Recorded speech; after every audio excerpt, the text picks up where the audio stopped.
Salesforce training. Training makes an important part of every profession, more so for sales personnel because of the dependence of the most important aspect of business on them. In this lesson, we study various aspects and methods of Salesforce training.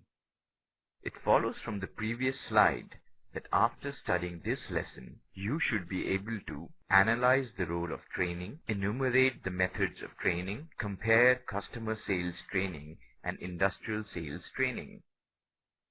Training can be teaching employees new skills that are relevant to their current job position or refreshing the skills that they already possess. To have a good training and development program enables firms to develop individual employees and the organization itself, as training is one of the best forms of motivation. Employees are able to broaden their knowledge and become more valued within the firm.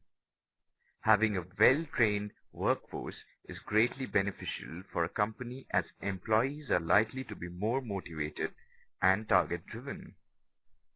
Also, various jobs and tasks are likely to be carried out more efficiently if the workforce is highly skilled at what they do. To determine the need for an initial sales training program requires an analysis of three factors: job specifications, trainees' background and experience, and sales-related marketing policies. We have already discussed in the previous lesson that the qualifications needed to perform jobs are detailed in job specifications. The training has to be given according to job specifications.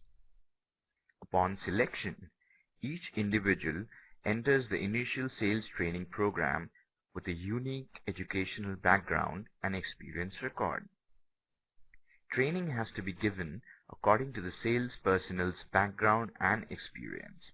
And then, in order to determine initial sales training needs, sales-related marketing policies must be analyzed.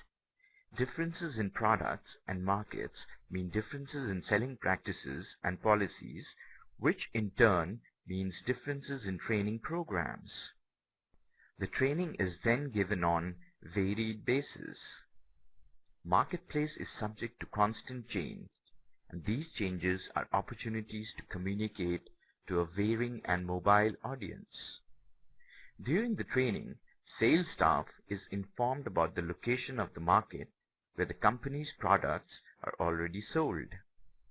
It is desirable to inform the trainee about the important marketplaces and areas in which the company wishes to put more efforts. During the training on handling the competition, the methods like creating new needs, presenting the product differently, waiting for the right opportunity, being prepared, etc. will help a salesperson to best handle the competition. Since salespersons need to be effective in communication and negotiations, training is given to develop proficiency in these areas also. Companies adopt various methods to train their sales force. This includes at times the mix of more than one method. The most common of all the training methods are highlighted on screen. We all know about lectures. The main weakness of lectures is that teaching is emphasized more than learning. In personal conferences, trainer and trainee jointly analyze the problems such as effective use of selling time, route planning, call scheduling, and handling unusual selling problems. Demonstration is appropriate for conveying such topics as new products and selling techniques. This method involves trainees acting out parts in contrived problem solutions. Gaming or simulation resembles role-playing. It uses highly structured, contrived situations based on reality in which players assume decision-making roles through successive rounds of play. On-the-job training combines showing, telling, practicing, and evaluating. The coach begins by describing particular selling situations, explaining various techniques and approaches that might be used effectively. Next, accompanied by the pupil, the coach makes actual sales calls, discussing each with the trainee afterwards. Induction training is given to a person who is joining the company from outside. It consists of 1. Company profile, 2. Position in hierarchy and job responsibilities, 3. Introduction to administrative staff and accounts staff, 4. Reporting procedures and standards of reporting, 5. Knowledge of products, their features and benefits, 6. Knowledge of manufacturing units, 7. Handing over stationery and kit, etc. The induction training is done at the sales office itself. Some companies arrange a visit to the manufacturing unit also to give assurance about the quality standards. Consumer sales are generally divided into steps of a sales call. Planning and preparation is the most important aspect of salesmanship. This is the time when you decide your objective, where you want to go, how you want to go, what is the help you need for achieving your objective, what difficulties you're likely to face, how you will overcome them, what are the contingency plans, etc. Approach is a technique by which you attract the customer towards you and create a good impression of yourself. As a salesperson, you must know what quantity the customer is in a position to buy, what is his need. Undersell and overselling both are negative on your part.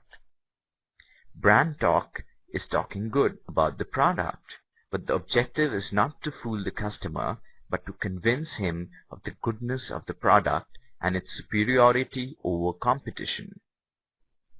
However, you might try to convince the customer, but still he will always have certain objections or queries before he makes the buying decision. Remember, you should never ignore or avoid those objections. Once those objections are cleared and doubts are solved, it's time to close the call.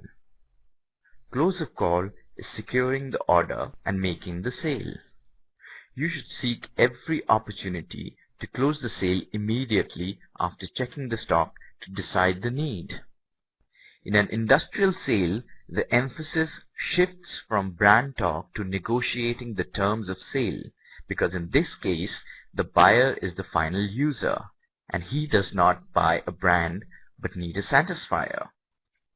If he is interested in satisfying his need and saving costs in the process, and if your product is replacing an expensive product and satisfies the need effectively, you'll get the order. Industrial sales is done on the basis of SPANCO, whose meaning is detailed on the screen. Personality is an integral and most important part of a professional. It becomes even more important for a salesperson because it is by the smart use of his effective personality only that he can put across the genuineness of his motives in general and product in particular. Training is thus important in various fields as shown on the screen, so as to help develop the personality of the sales personnel. Now let us check if we have understood the various concepts discussed in this lesson clearly. Personal conferences feature passive rather than active trainee participation. Right or wrong? Please click. Wrong. In lecture, trainer and trainee jointly analyze the problems such as effective use of selling time, route planning, etc. True or false? Please click. False. Demonstration is used for conveying such topics as new products and selling techniques. Right or wrong? Please click. Right. On-the-job training involves trainees acting out parts in contrived problem solutions. True or false? Please click. False. Before we end, let us briefly revise what we have studied till so far. Training of sales representatives is essential to make them skilled. Just as a gifted athlete needs coaching and practice to perform at his best, similarly a salesperson also requires proper training and development. After selection, sales representative should be given formal training, which includes planned programs complete with schedules, lesson plans, visual aids, other teaching devices, and systematic reviews and evaluation.